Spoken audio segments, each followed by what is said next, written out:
반갑습니다. 반갑습니다. 대종경 수행품 15장 공부하겠습니다. 전 시간에 이어서 그 좌선에 관해서 좌선 수행에 대한 법문이 이어지고 있는데요. 대단히 중요한 내용이니까 한번 잘 들으시기 바랍니다. 제가 한번 읽겠습니다. 한 제자 수승화강되는 이치를 묻자온데 대종사 말씀하시기를 물의 성질은 아래로 내리는 동시에 그 기운이 서늘하고 맑으며 불의 성질은 위로 오르는 동시에 그 기운이 덥고 탁하나니 사람이 만일 번거한 생각을 이뤄내어 기운이 오르면 머리가 덥고 정신이 탁하여 진액이 마르는 것은 불기운이 오르고 물기운이 내리는 연고요. 만일 생각이 잠자고 기운이 평순하면 머리가 서늘하고 정신이 명랑하여 맑은 침이 입속에 도나니 이는 물기운이 오르고 불기운이 내리는 연고니라. 쉬운 듯 하면서도 아주 깊은 어떤 우리 몸의 이치가 이렇게 담긴 그런 법문이고요. 여기서 말씀하시는 내용을 잘 실행을 해야 좌선 수행에 공덕을 얻을 수 있다, 이렇게 말씀드릴 수 있을 것 같아요. 첫 번째 말씀하시는 내용이 수승화강입니다. 물 숫자죠.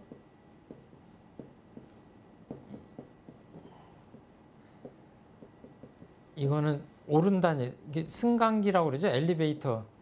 엘리베이터를 승강기라고 하잖아요. 오르고 내리는, 오르락 내리락 하는 게 엘리베이터죠. 그런데 우리 몸에서는 뭐가 올라야 되냐? 물기운이 올라야 된다.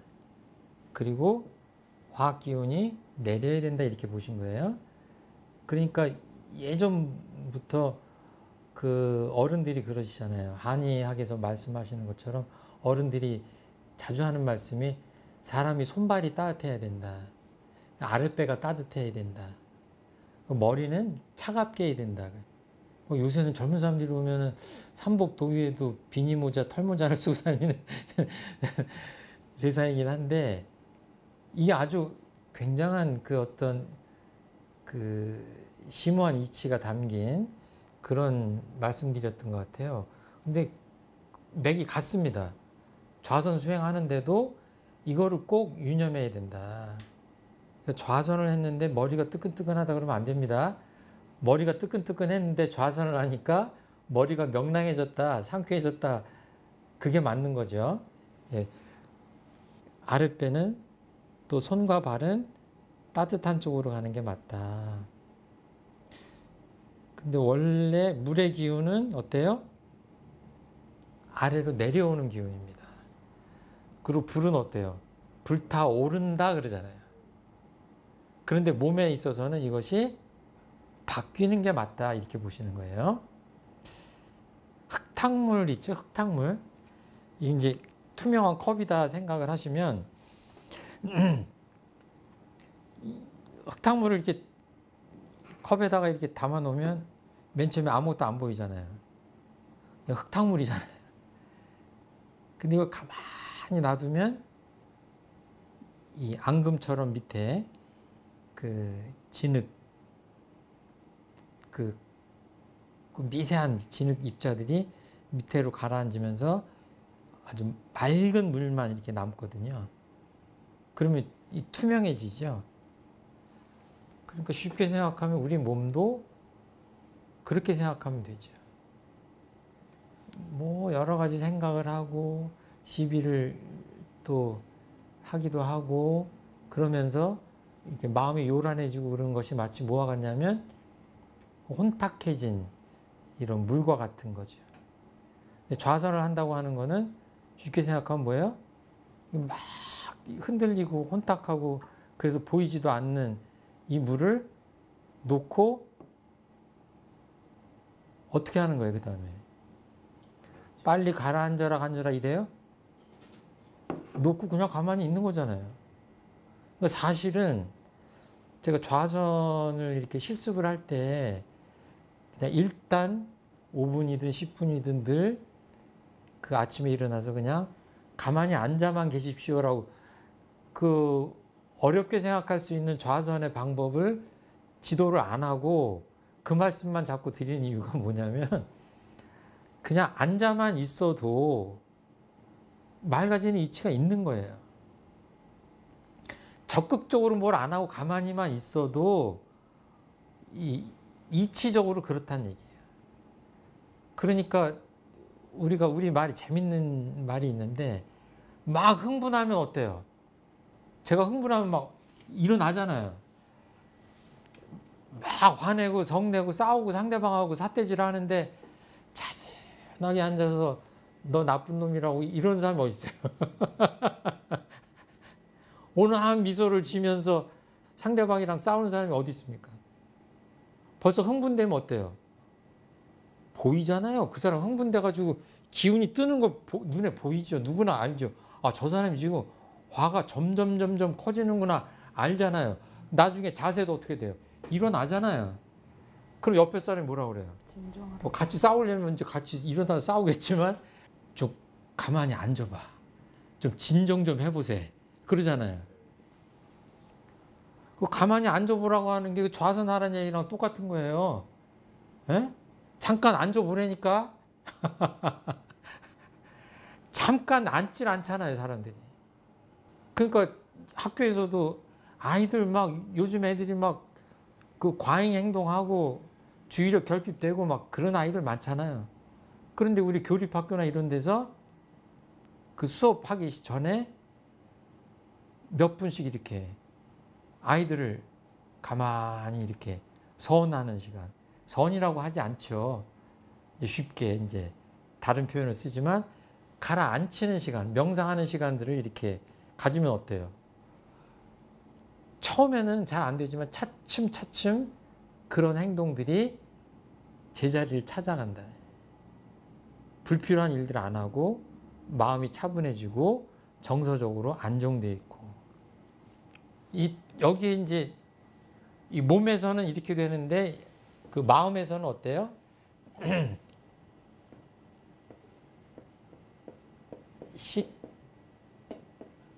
식망 이 현자는 이자를 쓰기도 하고 그냥 이자를 쓰기도 합니다. 망념을 쉬고 휴식한다는 얘기예요. 망념을 쉬고 점잖게 하게 하면 쉬는 거고 조금 논리적으로 얘기하면 비우란 얘기죠. 없애란 얘기예요. 그리고 진성을 나타낸다. 그러니까 우리 안에는 불교적으로 보자면 우리 안에 부처님이 계십니다. 그 불성이 빛나고 있는 존재예요, 우리가. 그 불성을 참된 성품의 광명을 발현하는 거예요. 그런데 이거 발현되려면 어떻게 해야 되냐? 망념이 쉬어야 돼요. 헛된 생각, 잡된 생각들이 안 해도 될 생각들이 꽉 차 있으면 어때요? 우리 안에 있는 자성광명, 진성은 빛을 발하지 못한다. 이런 논리 구조를 갖고 있는 거예요. 그러니까 마음에서는 어때요? 망념을 쉬고 진성을 나타내. 참마음을 회복하는 거예요. 몸에서는 어때요?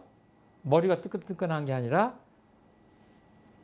물기운을 위로 올리고 불기운을 아래로 돌려서 머리를 상쾌하게 만들고 건강하게 만드는 겁니다. 이게 묘하게요. 그 역이라고 그러죠. 주역. 주역이라고 그래요. 주역에 64괴가 있어요.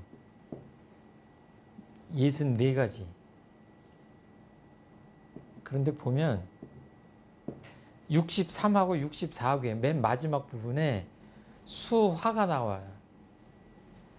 그래서 63번째 괴는 수화 기제예요.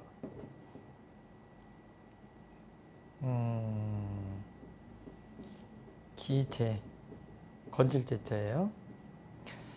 여기는 화 수, 미제예요.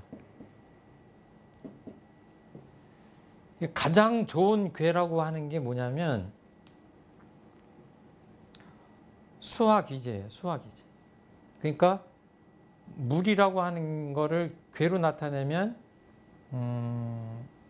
이렇게 표현하죠. 이렇게. 불은 이렇게 표현해요. 그러니까 물이 여기 있고 불이 여기 있는 거예요. 그럼 어떤 생각하면 주역을 모르는 사람도 이 얘기는 많이 해요. 물이 위에 있으니까 이렇게 불을 끌 것처럼 생각되잖아요. 그래서 안 좋은 형상이다 이렇게 볼 수 있잖아요. 그런데 주역에서는 수화가 물이 위에 있고 불이 밑에 있는 것이 가장 좋은 괴라고 표현을 해요. 쉽게 얘기하면 뭐 밥을 짓는다. 그럼 어때요? 물이 위에 있어요, 아래에 있어요?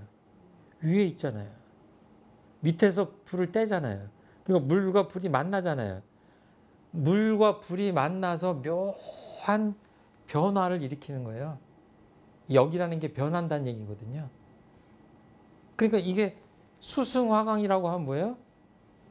우리 몸 안에서도 여기가 물이고 아래가 단전 쪽이 불이면 어때요? 여기서 묘하게 좋은 쪽으로 변화되는 이치가 있다. 이렇게 보시는 거예요. 근데 반대로 되면 어때요? 여기가 불기운이 있다 그러면 불은 점점 위로 올라가려고 그러고 물은 점점 내려가려고 하면 뭐예요? 둘이 어떻게 돼요? 만날 일이 없어요. 서로 그냥 이별하는 것밖에 없는 거예요. 그러니까 우리 몸도 머리가 늘 뜨끈뜨끈하고 손발이 차다 냉증이잖아요. 수족냉증. 그렇게 하면 뭐예요? 건강을 잃어요. 만나지 않고 서로 따로따로 노는 거예요. 이렇게 생각하시면 이게 묘한 이치가 있다. 여기 보면 지금 좌선의 요지를 제가 함께 섞어서 지금 말씀드리고 있는데 사람 몸 운전하는 것이 마치 기계와 같다 그랬어요. 그래가지고 수화의 기운이 아니고서는 도저히 한 손가락도 움직이지 못한다 이렇게 말씀하셨는데 이 몸이 그러니까 좌선은 일단 몸으로 한다 이렇게 생각하시면 좋을 것 같아요. 그래서 몸에서 수승화강이 일어나도록 해야 되겠다 하는 생각을 하시면 좋을 것 같고 흔히 뭐라고 그래요? 심신, 몸과 마음이라고 그러죠. 근데 원불교에서 정산종사님이 이 어떤 표현을 하셨냐면 영, 기, 질 이랬죠. 그래서 보면 몸과 마음이 따로 떨어져 있는 게 아니라 붙어 있는 거예요. 하나인 거예요. 이게 하나. 둘로 표현하면 심과 신이고 또 다르게 표현하면 심성, 기질 이렇게 표현하게 돼요. 기질. 심성, 기질. 세수로 표현하면 영기질이에요. 그러니까 우리가 영혼, 마음을 보이지 않는 그거를 영이라고 한다면 아주 눈에 보이는 거, 이런 거, 손톱, 이런 거, 발톱, 제 얼굴, 이런 건 뭐예요?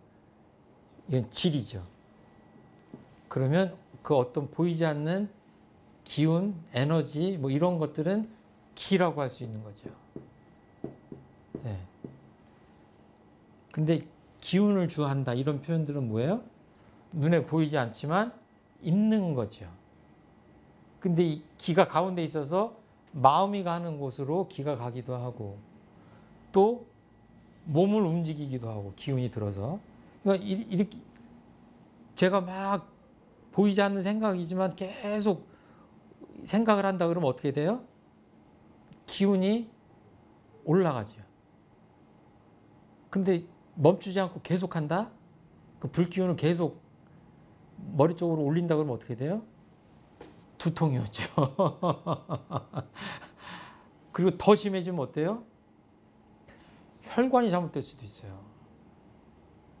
몸이 망가지는 겁니다. 그러니까 이게 몸과 기운과 마음이 다 조화를 이루어서 이렇게 있는 것이 우리 사람이라는 존재죠. 또 어떤 표현을 하셨냐면 마치 저 등불을 켜면 기름이 닳는 것과 같다. 그리고 온몸의 화기가 자연히 머리로 집중되어 온몸의 수기를 조리고 태운다. 이런 표현이 나와요. 그 좌선법에 보면. 그러니까 그 요즘 사람들이 어떤 표현하죠? 제가 이 표현을 하면 생각나는 단어 없어요? 온몸의 수기를 조리고 태우는 것과 같다. 이런 표현도 나오고 저 등불을 켜면 기름이 닳는 것과 같다. 이런 표현을 하시는 거예요. 이게 지금 그 좌선의 요지에 나오는데 이 대종용하고 딱 일맥상통하는 내용이거든요. 이거는 수승화학의 반대를 말씀하시는 거예요. 생각나는 단어가 있으실 것 같은데.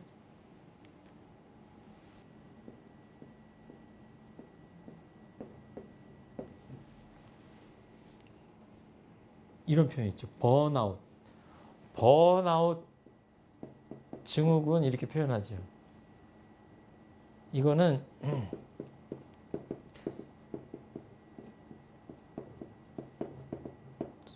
소진한다, 소진한다. 태워서 싹 말라버리는 거예요. 다 태워버리는 거예요. 그러니까 뭐 같아요? 정신 기운을 다 태워버리는 거예요. 그러니까 일도 힘들지, 마음도 지치지. 그럼 어떻게 돼요? 소진된다고 그러잖아요. 번아웃 된다고 그러잖아요. 이게 지금 그런 거다. 대종사님 말씀하시는 게 지금 대종사님이 요즘 태어나셔서 말씀하셨으면은 번아웃 증후군에 대해서 말씀하셨을 것 같아요. 딱 이 말씀이에요. 지금 기름이 닳는 것과 같다. 대산종사님께서도 이 법문을 많이 하셨어요. 그 우리 정신 기운이 이렇게 등잔불 옛날에 보면은 요렇게 돼가지고 여기 기름이 찰랑찰랑 있고 여기 심지가 있잖아요. 심지에서 불이 이렇게 타잖아요. 기름이 얼마나 있냐 알 수 있잖아요. 근데 다 타면 뭐 같아요? 심지도 타버려요. 그러니까 수행하는 사람이라면 가장 걱정하고 이렇게 신경 써야 될 게 뭐다? 내 정신 기운이, 정신의 에너지가 얼마나 있는지를 늘 챙겨야 된다. 이 말씀을 아주 자주 하셨어요. 그래서 저녁이 되면 불을 끄고 되도록이면 듣고 보고 이러는 것들을 하지 마라. 존야기 이런 표현을 하셨거든요. 근데 요즘 어때요? 저녁 때 제일 많이 하는 게 뭔가요? 핸드폰. 그 동영상을 보든지 그러잖아요. 저도 보면 동영상을 꼭 그렇게까지 봐야 되나? 덜 봐도 되는데 어떨 때는 그만 봐야지 하면서도 더 봐요. 그거는 수행을 잘 못하는 거예요. 꼭 필요한 것 적정한 시간만 봐야 되는데 그 넘어가면 이 공부를 잘 못하는 거죠. 수행 공부를. 예. 그러면 이렇게 지금 육군을 운전에 쓸 때 온몸의 수기를 조리고 태운다 이런 표현이 나왔고 등불에 기름이 닳는 것과 같고 이렇게 설명을 하셨잖아요. 그러면 이 안에 답이 있어요. 어떻게 하면 됩니까? 안 쓰면 돼요. 안 쓰면 되는데 뭘 안 쓰면 되냐? 육군이죠, 육군. 예. 안의비 설시인의. 지금 저는 뭐를 쓰고 있어요? 주로. 지금 말하고 있고 또 의식하니까 그 의근을 많이 쓰고 눈도 쓰고 있죠. 주로 쓰는 게 지금 뭐가 닳고 있죠? 최종품 교무의 등잔에 기름이 닳고 있다. 이렇게 보시면 돼요. 그러니까 이렇게 생각하면 어때요? 내가 등잔에 등불이 이렇게 있는데 기름이 요만큼 있는데 어떻게 해야 되겠어요? 무한정 이거를 충전할 수 있으면 좋지만 한정돼 있다고 그러면 어때요? 씀씀이가 해프면 안 되죠. 꼭 볼 것만 보고 꼭 들을 것만 듣고, 그리고 어떤 사람은 그냥 몇 년 전에 속상한 얘기 생각나면 그거 가지고 또 아직도 속상. 할 일이 아니에요. 그거는 그냥 좀 쉽게 표현하면 쓸데없는데 등잔을 비추는 거예요. 그리고 안 좋은 뉴스를 보면 속상하는 건 사실이지만 얼마큼 속상해야 돼요? 적절하게, 존절히. 육군을 쓸 때 어떻게 해요? 존절히 하라고 하시는 말씀입니다. 그래서 소리를 높여 무슨 말을 힘써 한다든지 하면 반드시 얼굴이 붉어지고 입속에 침이 마르나니 이것이 곧 화기가 오르는 현상이다, 이런 표현 하셨죠. 이게 15장에서 어떤 표현을 했냐면 머리가 덥고 정신이 탁하여 진액이 마른다, 이런 표현을 하셨어요. 일맥상통하신 얘기예요. 좌선법하고. 그러니까 지금 제가 이야기를 많이 하면 가끔 가다가 이렇게 지금 입을 축이잖아요. 이 물을 먹는 이유는 뭐예요? 수기를 보충하는 거예요. 수기를 보충하는 거예요.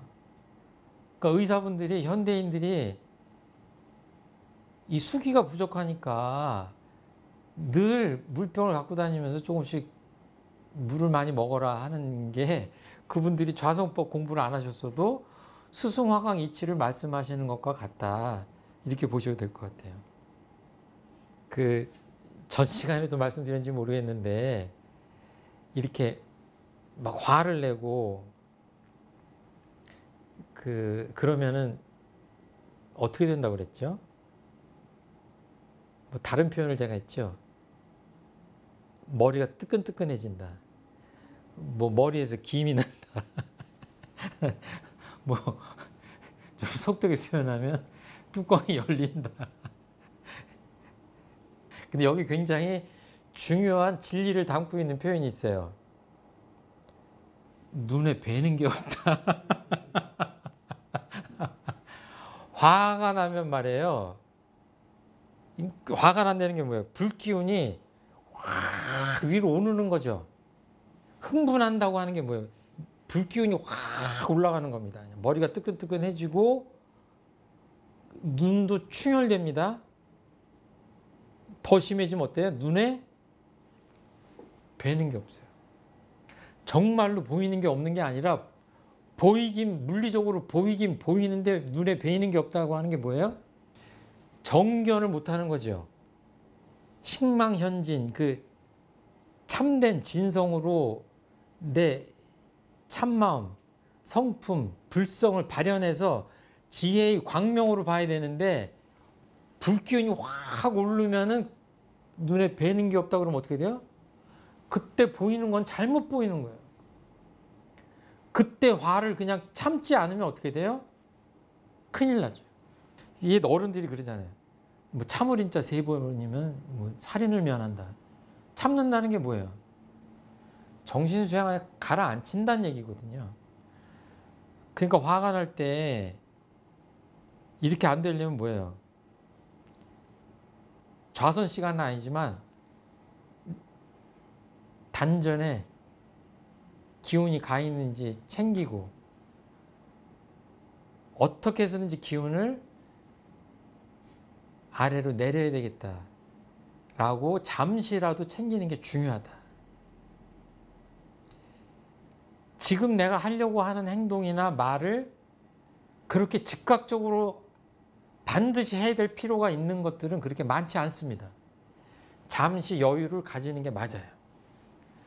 그러니까 좌선만이 아니라 생활 속에서도 그랬으면 좋겠다.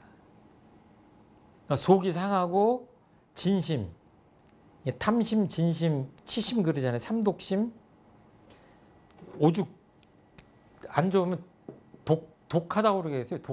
삼독심이라고 그러잖아요. 삼독심. 여기 화내는 마음 있죠. 화내는 마음. 욱하고 화내는 마음. 분노하는 마음. 이거거든요. 이것도 쉽게 한번 표현해 보세요. 엄청난 에너지가 소모됩니다. 화내고 나면.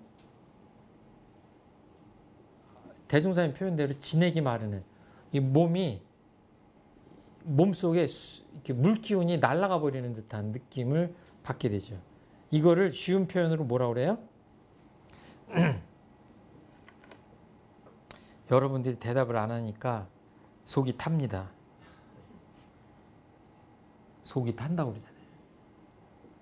속상하고 화내고 이럴 때 여러 가지 표현이 있지만 따라 나오는 여러 가지 표현들 중에 더 많아요. 그런데 아무튼 속이 탄다. 왜 타요? 기운이 오르니까 타는 거예요. 그리고 막 초조하고 막 이렇게 속상하고 노심초사한다고 아까 그랬잖아요. 아까 지내기 마른다, 에? 노심초사한다, 다 그 우리 말이 다 진리를 담고 있는 거예요. 속이 탄다, 속이 상한다, 탄다라는 건 확실히 불하고 관계돼 있잖아요. 진심, 왈칵 화내는 마음은 화를 낼 때 어떻게 낸다고 그래요? 불같이 화낸다고 그러잖아요. 내가 무슨 국어 선생 같네 오늘. 그리고 피가 마른다. 진액이 고갈된다고 아까 그랬잖아요. 다 이게 일맥상통하는 거다. 그러니까 이렇게 돼가지고는 자성광명이 진성이 빛을 발할 수가 없죠. 예. 아까 이렇게 육군문을 이제 육군을 잘 써야 된다, 존절해야 된다고 그러는데 육군문을 개폐한다는 표현이 있어요. 이게 대산 종사님께서 이 표현을 많이 쓰셨는데 열고 닫는다는 얘기예요. 그러면 제가 아주 속상해가지고 내 앞에 정말 속상한 현상들이 많고 좀 속되게 표현하면 그냥 안 봐도 될 꼴불견들이 많다. 그러면 어떻게 하면 돼요? 안 보고 안 듣고. 예, 안 보면 돼요. 이렇게 하면 돼요. 이 눈동자는요, 이게 조물주가 주신 커튼이에요. 그래서 커튼 내리지 못하면 잠 못 드는 사람들 많죠. 전 약간 이해는 안 돼. 제 가까운 가족 중에 한 명도 그런데 잠자기 전에 꼭 블라인드를 쳐서 깜깜하게 해야 잠을 잔다고 그래서 아니 그냥 눈꺼풀만 감으면 안 보이는데 빛이. 그러니까 뭐예요? 너무 많은 에너지가 나가고 부정적인 영향을 내가 받고 그런다 그러면 뭐예요? 안 보면 돼요. 계속 부정적인 소식을 듣고 안 좋은 얘기를 들어서 내 마음이 상하고 에너지가 뺏기고 이런다 그러면 뭐예요? 귀를 닫으면 돼요. 근데 귀에는 눈꺼풀이 없기 때문에, 귀꺼풀이 없기 때문에 닫을 수는 없죠. 뭐예요? 마음의 귀를 닫으면 돼요. 흘려버리시면 돼. 그래서 육군을 잘 열고 잘 닫으라는 말씀이에요. 그래갖고 이 대산 종사님께서 재밌는 옛날 얘기를 해주셨는데 이거는 장자에 나오는 얘기예요. 남화경에. 혼돈이라는 왕이 있었대요. 혼돈이라는 왕이 있었는데 혼돈스럽다 그러잖아요, 우리가. 그 혼돈이에요. 남쪽 바다의 숙이라는 임금하고 북해의 홀이라는 임금이 놀러 왔대요. 이 초대를 해가지고 혼돈이 대접을 잘 해줬어요. 근데 혼돈이라는 임금은 이게 신화적이고 옛날 비유가 있는 거예요. 장자는 다 실제라고 생각하시면 안 되고, 두루뭉술이에요. 이 혼돈은 눈도 없고 귀도 없고 코도 없고 한 거예요. 그러니까 벌써 말이 안 되죠. 어떻게 그것도 없는데 두 사람을 초대해서 대접을 했겠습니까? 근데 아무튼 옛날 얘기다 생각하시고, 대접을 잘 받으니까 이 두 임금이 그래도 뭔가 좀 보상을 해줘야 될 거 아니에요. 인사치레를 해야 될 거 아니에요. 그래서 뭘 해주기로 했냐면, 혼돈 임금을 가만히 보니까 눈도 없고 귀도 없고 코도 없고 입도 없고 그러니까 뭐예요? 구멍을 하나씩 뚫어줬다는 거예요. 이렇게 눈도 뚫어주고 귀도 뚫어주고 그렇게 해서 7개의 구멍을 뚫어줬다는 거예요. 근데 결과가 어떻게 됐어요? 육군을 뚫어줬더니 혼돈 왕이 죽어버린 거예요. 왜 죽었겠어요? 여기 나오진 않아요. 원전에. 왜 죽었어요? 대산종사님 표현으로 하면 육군문 개폐를 잘하고 살았는데 그것도 그냥 구멍을 뚫어주니까 안 봐도 될 걸 봐야 되고 안 들어도 될 걸 들어야 되고 말하지 않아야 될 걸 말해야 되고 하느라고 뭐예요? 바쁜 거예요. 그러니까 뭐예요? 너무 과도하게 육군이 열려 있는 거죠.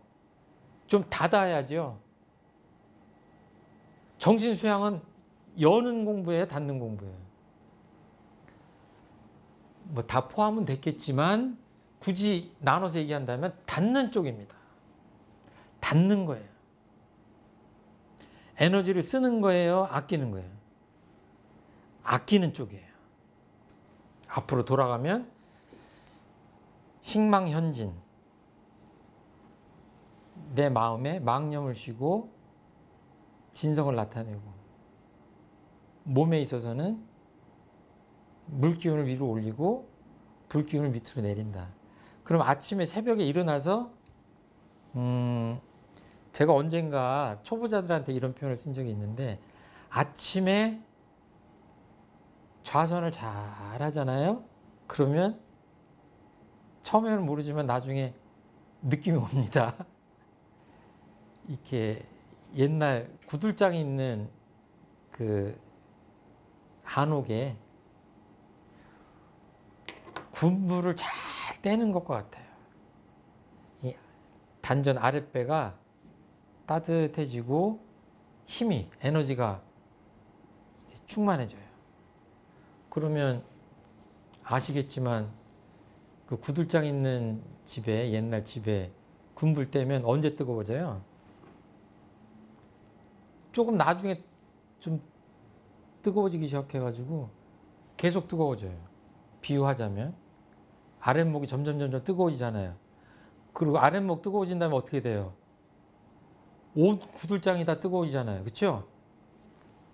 그러니까 우리가 좌선 수행을 한다는 건 아침에 그 몸에다가 군불을 떼는 것과 같아요.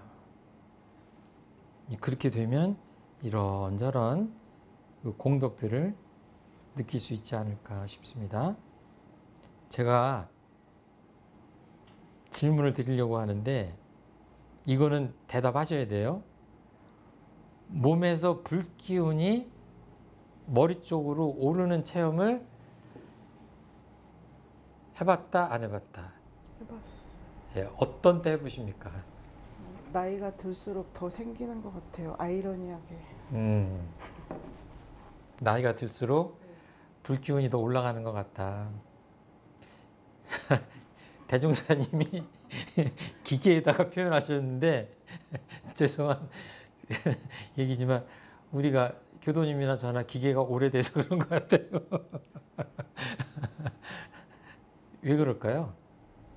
그러니까 저도 요즘 그거 생각하고 있거든요. 왜 그럴까? 예. 제가 너무 참고만 살았나? 이런 생각도 예. 해보고 내가 뭔가 세상에 대한 관심이 넓어졌나? 많아졌나? 신경 쓸 일이. 또 긍정적으로는 또 그렇게 생각을 하고 이 단어가 대종사님 법문으로 나오진 않았지만 조금 편하게 말씀드리자면 그 가벼운 증상은 짜증이에요.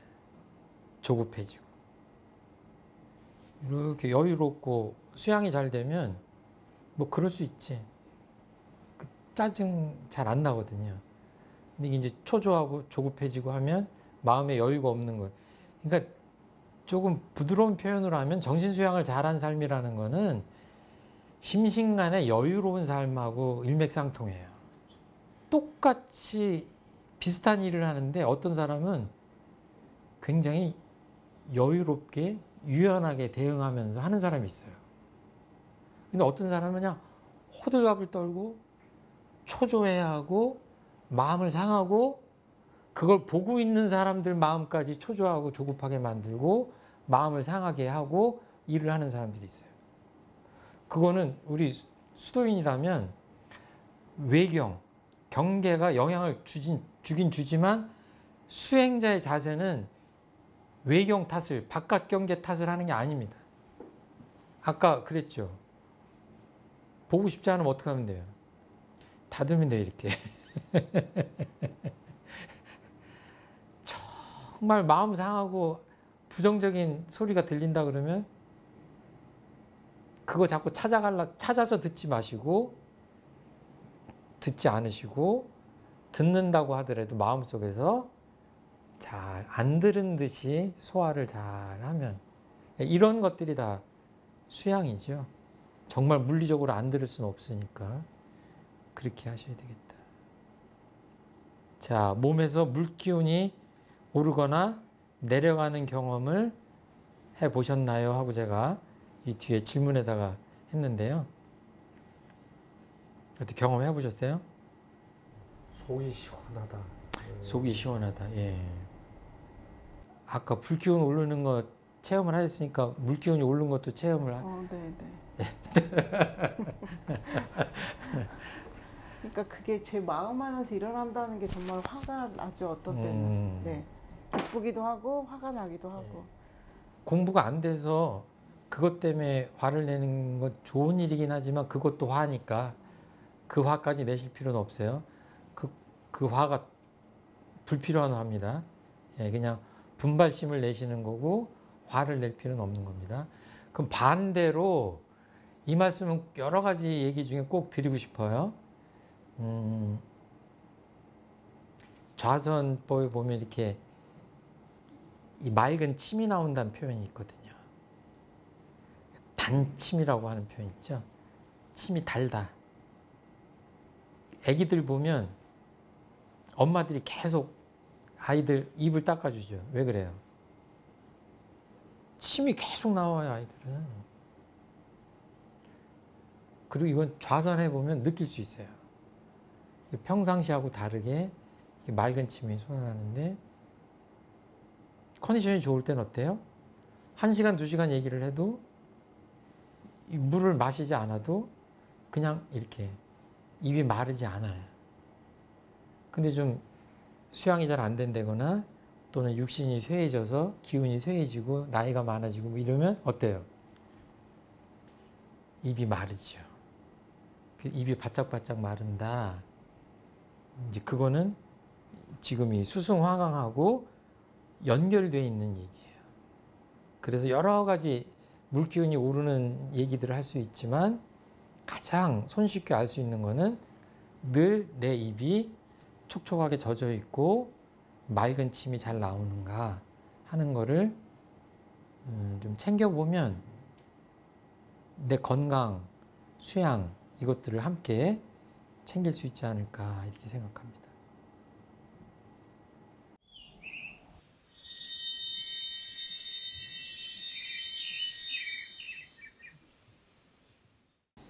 (16장) 이어서 하겠습니다.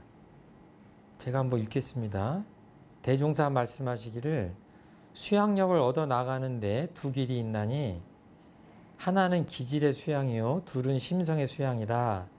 예를 들면 군인이 실제 전쟁에서 마음을 단련하여 부동심이 되는 것은 밖으로 기질을 단련한 수양이요 수도인이 오욕의 경계 중에서 마군을 항복받아 순역 경계의 부동심이 되는 것은 안으로 심성을 단련한 수양이라. 군인이 비록 밖으로 기질의 수양력을 얻었다 할지라도 안으로 심성의 수양력을 얻지 못하면 완전한 수양력이 되지 못하고, 수도인이 또한 안으로 심성의 수양력은 얻었으나 실제 경계에 단련하여 기질의 수양력을 얻지 못하면 또한 완전한 수양력이 되지 못하나니라. 여기서는 정신수양 공부를 둘로 나눠서 지금 설명을 하십니다. 정신수양 공부를 하는 사람들은 그냥 막연히 정신수양 공부를 잘해야 되겠다 하는 생각보다 이 수행품 저희들이 지금 공부하는 이 장을 보시면서 참고하시면 좋을 것 같아요. 기질수양, 기질의 수양, 심성의 수양. 이거는 전 시간에 말씀드렸는 영, 약자로 썼습니다. 기, 질. 이 기질이죠. 이 심성은 영이죠. 요거 이제 정산종사님께 세수로 나눠 보셨는데, 아까 심신 그랬죠. 기질이라고 하면은 아무래도 몸 쪽인 것 같고, 심성이라고 하면 마음 쪽인 것 같고, 이렇게 나눠서 보시면 됩니다. 둘로 나눠서 본 거예요. 여기서 대종사님께서 아주 설명을 쉽게 하셨어요. 어떻게 했냐면, 군인이 있는데 실제 전쟁에서 마음을 단련해서 부동심이 되는 것과 같다. 이거를 기질단련이라고 한다고 그랬어요. 그러니까 뭐예요? 요즘 군인으로 따지자면 군 장교가 돼가지고 포병해요. 수없이 포를 쏜 거야. 그러니까 뭐예요? 옆에서 105mm, 155mm 이런 포를 발사해도 놀라지 않는 거예요. 제가요, 개척교화를 할 때 경기 북부에 근무했었거든요. 전국에 몇 군데 안 돼요. 그 전차, 탱크라고 그러죠.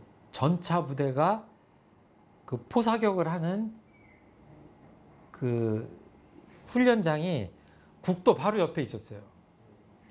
그러니까 차를 타고 가다가 그 미리 알려줘요. 군인들이 놀라지 마시라고 이렇게 쓰고 막 빨간불도 켜놓고 그러는데 달리면 못 보잖아요. 저는 그쪽에 오래 살았으니까 마음의 준비를 하고 다니죠. 그런데도 옆에서 포를 쏘잖아요. 마음을 이게 놀라지 않을 수가 없어요. 그런데 외지에서 온 사람들 어떤 줄 알아요? 차를 세워서 진정을 하는 사람도 있고, 어떤 사람은 차를 세워서 내려서 타이어를 보는 사람이 있어요. 타이어가 터진 줄 알고. 상상 이상으로 큽니다. 저는 사실은 포병부대를 나오긴 했는데 그 작전과에 근무해가지고 직접 포소리를 그렇게 가까이서 듣지는 않았어요. 근데 오히려 교무할 때 그 탱크가 쏘는 포소리를 내가 많이 들었어요. 정말 커요. 그러면 눈 하나 깜짝 안 하고 그 포를 쏘는 그 사람들은 뭐예요? 군인들은 뭐예요? 어떤 수양이 잘 된 사람이다? 기질 수양이 잘 된 사람이다. 제가 그냥 비근한 예를 들어서 쉽게 얘기하는 겁니다. 그런데 뒤에 보면 수도인이 오역경계 중에서 마군의 항복을 받아 순역경계의 부동심이 되는 것은 심성단련을 잘한 까닭이다. 이런 표현이 나오는 거예요. 그러니까 뭐예요? 여기서 키워드는 부동심이에요. 부동심. 이거는 부동산 할 때 부동입니다. 부동심. 뭐예요? 움직이지 않는 마음이에요. 정신수양 공부를 잘한다고 하는 거를 여러 가지로 표현할 수 있지만 여기 지금 수행품에서는 부동심이라고 표현하신 거예요. 그러니까 맛있는 술꾼이 맛있는 술을 파는 술집을 보면 어때요? 마음이 끌려가죠. 움직이죠. 마음이 움직였죠. 부동심이에요? 동심인 거예요. 그 깜짝 놀라서 막 혼비백산했다고요. 부동심이에요? 동심이죠. 그러니까 이 두 가지를 말씀하시는데 저 하나는 얘기했습니다. 대포 소리 나는 거하고. 그런데 이 군인이 대포 소리는 끄떡 안 해. 그런데 이쁜 아가씨하고 데이트를 하는데 내가 마음을 그렇게 내면 안 되는데 그냥 그 욕심이 너무 과해가지고 잊을래야 잊을 수도 없고 뭔가 좀 어떻게 좀 반칙도 좀 써보고 싶고 막 이런 마음이 생긴다 이거예요. 그 마음이 어디로 갔어요? 아, 내가 지금 업무에 집중해야 되겠는데 집중이 안 돼. 마음이 어디로 간 거예요? 아가씨한테 간 거 아니에요? 동한 겁니다. 그러니까 그냥 데이트하는 정도면 상관이 없는데 이 도를 넘어가면 문제가 되는 거죠. 아무리 이렇게 기질단련이 됐다고 수양을 했다고 하더라도 재물, 명예, 욕심 이런 것들에 마음이 움직이면 뭐예요? 심성수양이 안 된 거예요. 이해하셨죠? 그러니까 이런 얘기를 하는 건 뭐예요? 우리가 기질수양과 심성수양을 다 병행해서 온전한 인격, 완전한 인격, 원만한 인격을 만들려고 하시는 겁니다. 자, 그럼 뒤집어서 설명합니다. 산속이나 뭐 어디서 뭐 수양을 잘 선수행을 해가지고 어떤 마음속에 뭐 마음도 일어나지 않고 어떤 경계에도 내가 자신 있다고 생각하는 어떤 수행자가 있었어요. 그런데 아까 말한 대로 차 타고 저 전곡 연천을 지나가는데 탱크에서 갑자기 대포를 쐈어요. 그랬더니 그냥 혼비백산해. 마음이 진정이 안 돼. 한번 놀랬더니 내가 옆에 중요한 대화를 하고 있었는데 내가 무슨 대화를 했는지 생각도 안 나 그냥. 그럼 뭐예요? 심성 수양은 했다고는 하는데 뭐 기질 수양이 안 된 거예요. 이해되셨죠? 그러니까 뭐예요? 수양에 두 가지 종류가 있다. 안팎으로 그 얘기를 하는 거고 재밌는 제가 예화를 하나 더 드리자면 옛날에 교학과 학생, 원불교학과 학생들이 그 전국을 자전거를 타고 순회하면서 쭉 길거리 가두 캠페인을 하면서 선천성 심장병 어린이들을 위한 가두 모금을 했었어요. 그때 아주 획기적인 성과들을 냈어요. 수많은 어린이들을 살려냈어요. 원대에서 그 심장병 어린이들을 수술을 해주고 비용을 거기서 대납하고 이제 그렇게 해서 그 굉장히 참 좋은 일들을 많이 했는데 어떤 젊은 예비 교무 얘기를 제가 들었어요. 초대를 했대요. 이 학생들을 심장병 수술을 참관할 수 있도록 그 카메라로 이렇게 해서 보여주잖아요. 그 본 얘기를 하면서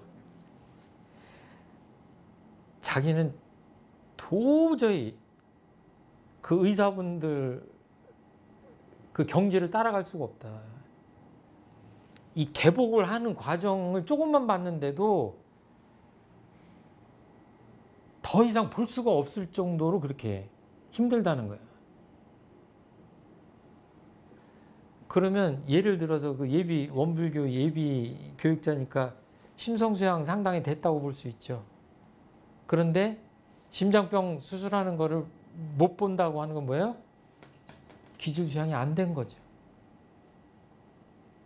그럼 그 심장병 수술을 하는 그 칼질을 해야 되고 그 바느질처럼 그 외과 수술을 해야 되고 하는 손도 떨리지 않아야 되는 그 외과 의사분들은 어때요?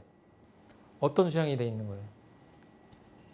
심성수양도 됐겠지만 그 누구한테도 비교할 수 없는 기질의 수양력을 갖춘 사람이라고 할 수 있죠. 내가 누군가 목숨을 살려야 되겠다. 그런데 손이 덜덜 떨려가지고 수술을 할 수 없다 그런 거예요. 내가 수많은 의학 지식을 가졌어도 사람 생명은 건질 수가 없는 거예요. 그러니까 뭐예요? 어떤 수양력을 가져야 되겠어요? 심성 수양도 해야 되고 기질의 수양도 해야 되겠다. 이렇게 말씀드릴 수 있을 것 같아요. 옛날에 신화적인 그 이야기가 있어요. 여러분들 책도 읽으시고 수많은 영화를 통해서 아셨을 텐데, 트로이 전쟁이 왜 일어났냐 그러니까 영화 보신 분도 아실 거예요 아마. 브래드 피트도 나오고 그랬는데, 트로이 국가의 왕자 파리스라는 사람이 스파르타를 방문했다가 왕비하고 눈이 맞습니다. 그래서 왕비를 몰래 배에다 태우고 가는 거예요. 그러니까 어떻게 되겠어요? 왕비가 다른 나라로 일종의 자기가 마음을 내서 가긴 갔지만 뺏긴 쪽에서는 뺏긴 거 아니에요. 거기 트로이 전쟁이 일어나죠. 그 나라가 망하잖아요. 트로이 전쟁 때. 그건 뭐예요? 아까 내노라 하는 그 장군들도 뭐예요? 여색에 끌려간 거죠. 그리고 재밌는 얘기로 따지자면 옛날에 항우하고 유방, 항고조하고 싸우는데 사면초가 이런 표현이 있죠. 그 전쟁하다가 어스름 달밤에 사방에서 그 유방이 시켜가지고 요즘 말로 하면 심리전을 펴온 거예요. 고향 생각이 나는 초나라 병사들이 향수병에 젖게 구슬픈 초나라 그 음악을 이렇게 연주를 한 거예요. 그럼 뭐예요? 그래가지고 결국은 그 이후에 전의가 상실되고 여러 가지 전략적 미스가 생기고 그래가지고 뭐예요? 항우가 집니다. 그런데 이 심리전으로 따지면 이 사면초가라는 게 뭐예요? 화살 하나 쏘지 않고 사람 마음을 움직이게 만든 거예요. 이게 부동심이라고 하는 것들이 얼마나 중요한가, 이런 거 알 수 있어요. 우리가 공부한 수행품 2장에 보면 동하고 정하는 가운데 수양력을 빠르게 얻는 법에 대해서 나와요. 그거를 꼭 이렇게 같이 그 복습을 하시면서 이 장을 소화를 해주시면, 어떻게 하면 이제 일이 있을 때, 일이 없을 때 수양을 하고, 또 심성 수양은 어떻게 하고 기질 수양은 어떻게 해야 되겠다 하는 것들을 이해하기가 쉽지 않을까 싶어요. 옆에서 큰 불이 났는데 목청이 터져라고 불이야 그렇게 하실 수 있어요? 실제 그런 일이 있었는데 네. 목소리가 안 나오더라고요. 저는 소리를 지른다고 불렀는데. 그런 얘기 좀 많이 들었어요. 저는 그런 경험이 없는데. 네. 전 진짜 외쳐야 되는데 네. 목소리가 안 나오면 되는 거예요. 그래서 보면은 안전수칙에 불이야 하고 외칩니다. 그 뭐예요? 지금 따지자면 기질 수양 기질 단련이 안 된 거예요. 우리 훈련으로 따지면 이게 훈련으로 연결돼야 되는데 기질 단련, 기질 훈련이 안 된 거예요. 근데 만약에 강도가 나타났다, 도둑이 들었다, 도둑이야라고 외쳐야 되는데 불이야라고 외치는 거 더 힘들잖아요. 그러니까 평소에 수양 좌선 많이 했는데 불이야고 외치지 못하면 그 수양력은 문제가 있는 수양력인 거예요. 그러니까 안팎으로 다. 그러니까 어떻게 보면 몸도 튼튼해야 돼요. 기운도 충만해야 돼요. 마음도 건강해야 돼요. 그래야 이게 수양을 잘하는 사람이다 이렇게 할 수 있을 것 같아요. 혹시 느낀 점이나 질문하실 거 있으면 말씀해 주십시오. 바퀴벌레가 나타났는데 집사람은 바퀴벌레야 그러고 이제 기질 수양이 덜 돼서 도망을 갔고요. 저는 이제 살충제를 들고 바퀴벌레를 잡았으니 저는 심성 수양이 덜 된 거고. 그러게요. 아주 건장한 남자도 바퀴벌레 그 잡거나 쫓아내지 못하는 사람들 많아요. 예, 그 참 묘해요. 예. 원불교의 공부는 정신수양, 사리연구, 작업주사인데 기초는 정신수양이다. 언제든지 내가 정신을 차리고 있을 만큼 수양 공부를 해놔야 그 다음에 옳고 그르고 이롭고 해롭고 이런 것들을 연구할 수 있고 지혜롭게 그래야 그 다음에 바르게 실행할 수 있는 거 아니냐. 그냥 정신 멘탈이 약하다 그런 표현 하잖아요. 멘탈이 강하지 않고는 그 다음 공부들을 하기가 어렵다 이렇게 생각하시고 늘 좌선을 하든 연부를 하든 평상시에 늘 내 마음을 이 부동심으로 만들어야 되겠다 하는 그런 마음들을 좀 챙겨주시면 좋겠다 하는 말씀 드립니다. 오늘 공부 여기까지 하겠습니다. 들어주셔서 감사합니다. 감사합니다.